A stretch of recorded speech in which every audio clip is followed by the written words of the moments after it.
Estoy seguro de que más de una vez estabais utilizando algún aparato eléctrico y de repente ha dejado de funcionar. Se os ha roto una máquina que habíais comprado hace poco y el servicio técnico os da largas. También estoy seguro de que en ese momento habéis fantaseado con cosas muy malas, como por ejemplo poner una bomba en la oficina de turno. Bueno, pues en Estados Unidos hubo alguien que se tomó muy en serio este momento de furia con la tecnología. Si queréis saber quién y por qué lo hizo, quedaos aquí con nosotros en Violencia Política porque os lo vamos a contar.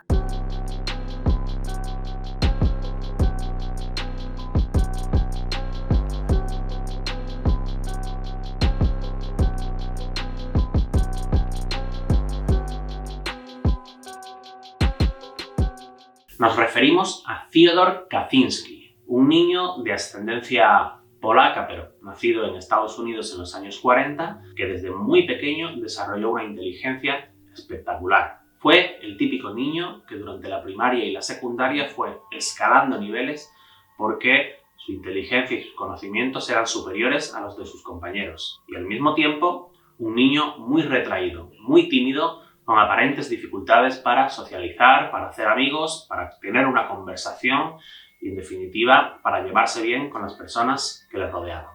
Ya desde muy pequeño, con solo 16 años, superó toda su etapa escolar e ingresó en la universidad. Y no en una cualquiera, sino en la de Harvard. ¿Para qué? Para estudiar matemáticas. Aquellos que le conocieron durante su etapa universitaria confiesan, admiten, pues que Kaczynski no mejoró sus habilidades sociales y que le costaba mucho trabajo, mucho esfuerzo mantener diálogos, conversaciones con la gente. Después de su carrera universitaria ingresó en la Universidad de Michigan para hacer un doctorado. Su tesis de doctorado fue alabada unilateralmente por el tribunal. Obtuvo la máxima calificación y su director de tesis, aún hoy, considera que ha sido el mejor trabajo que ha dirigido. Con 25 años, a una edad muy temprana, empezó como profesor en la Universidad de California. Sin embargo, allí no le fue muy bien. Sus estudiantes le recuerdan como un profesor con absoluto desinterés, que no respondía ninguna de las preguntas que le hacían y que se limitaba a leer del libro y a resolver los ejercicios de matemáticas que él mismo ponía en la pizarra. Tenía una actitud que muchos han calificado como de autómata, de una persona fría que difícilmente mostraba sentimientos y que parecía, en definitiva, una máquina. Poco después de empezar a dar clases en la universidad, repentinamente y sin previo aviso, decidió abandonar su trabajo. Puso una escueta carta al departamento en el que anunciaba que renunciaba, pero no daba ninguna explicación. Y a día de hoy, todavía nadie, ni investigadores profesionales, ni amateur, han dado con una explicación satisfactoria a por qué tomó esta decisión. Lo que sí sabemos, y lo sabemos porque el propio Kaczynski lo dijo, es que este periodo, este momento entre que entra a dar clase a la universidad y que repentinamente la abandona, supuso para él un punto de inflexión. Pues bien, ¿qué ocurrió durante aquellos días? ¿Por qué se produjo ese punto de inflexión? Hay muchísimas teorías. Una de ellas tiene que ver con la idea de que Kaczynski participó en unos experimentos que le marcarían de por vida. Unos experimentos llevados a cabo por el profesor Murray, que es conocido por colaborar con la CIA precisamente en experimentos sociales. En este experimento, tanto a Kaczynski como a otros estudiantes se les sometían a severas humillaciones verbales para, en definitiva, ver cómo podían reaccionar. Kaczynski ha admitido que le guarda rencor a Murray por estos experimentos, pero también cree que su actividad, aquello por lo que se hizo luego famoso, no tiene nada que ver con aquellos experimentos. Sus motivaciones, insiste, son políticas, son filosóficas y no tienen nada que ver con ningún asunto personal ni con algún problema mental.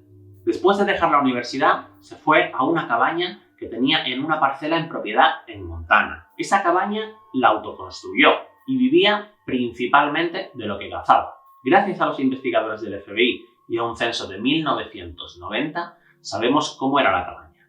La cabaña tiene unos 3 por 4 metros, es minúscula. Imaginaos lo que es eso. Es todavía más pequeña que la celda de la prisión en la que se encuentra hoy.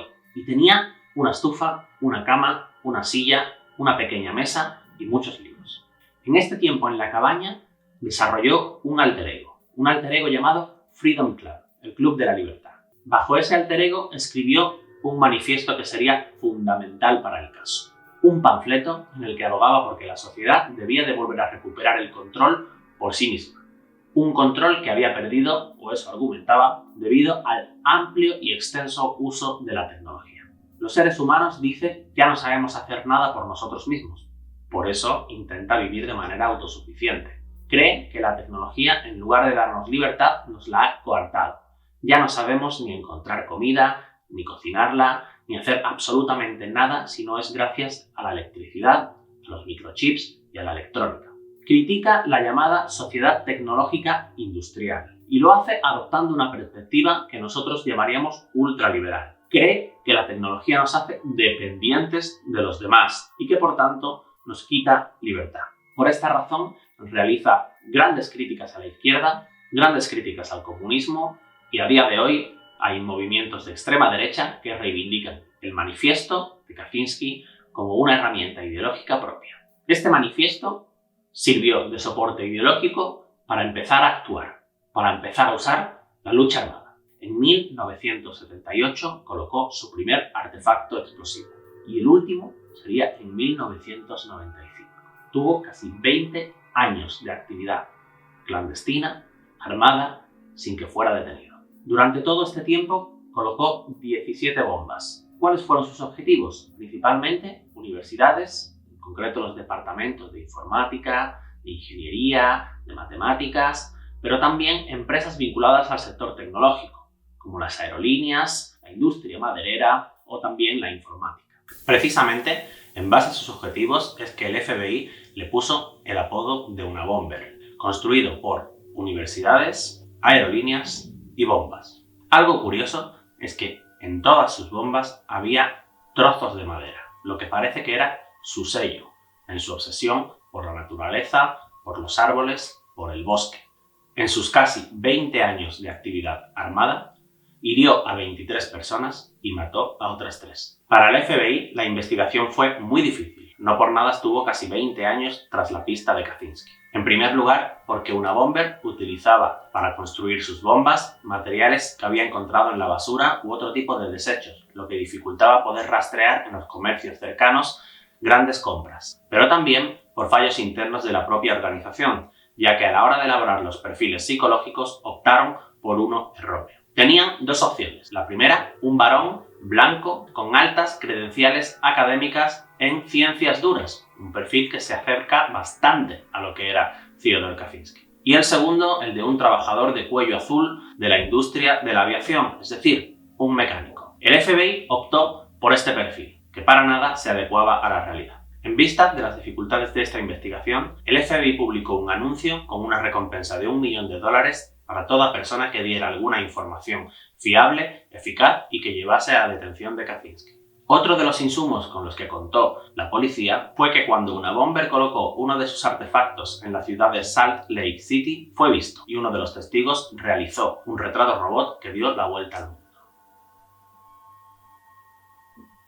Pero como suele ocurrir en este tipo de crímenes, el mayor error lo cometió el propio Fyodor. En 1995 envió una copia de su manuscrito a los principales periódicos, en concreto al New York Times y al Washington Post. En una carta adjunta solicitaba a estos periódicos que publicaran de manera completa, íntegra, el manifiesto a cambio de dejar de matar. Hubo un gran debate en las redacciones sobre si tenían que atender a esta petición o no, porque podría parecer que el terrorista había ganado la partida, habría podido difundir su ideología y, por tanto, haber vencido. En cambio, también había quienes pensaban que, si cumplía su palabra y dejaba de matar, el precio a pagar podría ser justo. Finalmente, ambos periódicos lo publicaron el 19 de septiembre de aquel año, y esto le costó la detención.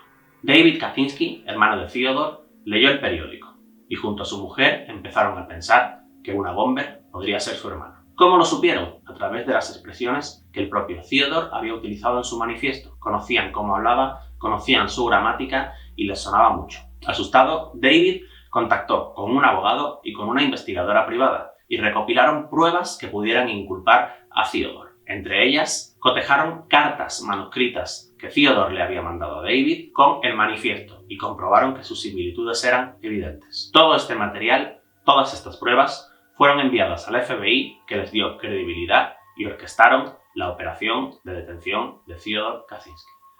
El 3 de abril de 1996, casi un año después de su última muerte, Fyodor Kaczynski es detenido. Al comienzo del juicio, sus abogados intentan argumentar que Kaczynski, alias Una Bomber, estaba loco, que tenía algún problema mental, algún desorden y que por esta razón había puesto las bombas y no debía de ser juzgado como una persona sana. Sin embargo, Kaczynski les despidió. Estaba totalmente en contra de utilizar ese argumento, aunque pudiese significar una rebaja de condena. Kaczynski quería que se entendiera su creación, tanto la colocación de las bombas como su manifiesto, como la obra de un filósofo, de un teórico o de un activista político.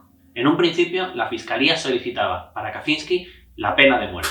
Sin embargo, se declaró culpable de todos los crímenes y por ello, por haber colaborado con la justicia, se redujo su condena a 8 cadenas perpetuas. Kaczynski pasará toda su vida en prisión. Las últimas informaciones que se conocen sobre Kaczynski, que por lo que sabemos jamás se ha arrepentido de lo que hizo, es que a finales del año 2021 cambió la cárcel de máxima seguridad en la que se encontraba por un penal de una seguridad menor debido a una enfermedad, debido a un débil estado de salud. No ha trascendido qué le ocurre, pero desde luego posiblemente estamos viviendo sus últimos años de vida. ¿Y tú, qué piensas? Si sospechas de que algún familiar tuyo es un terrorista que ha asesinado a 3 personas y herido a otras 23, ¿acudirías a la justicia? ¿Recabarías pruebas contra él? ¿O preferirías no hacer nada, dejarlo correr y no delatarle? Cuéntanoslo en los comentarios. Como siempre, dale like, suscríbete si te gustan historias como esta.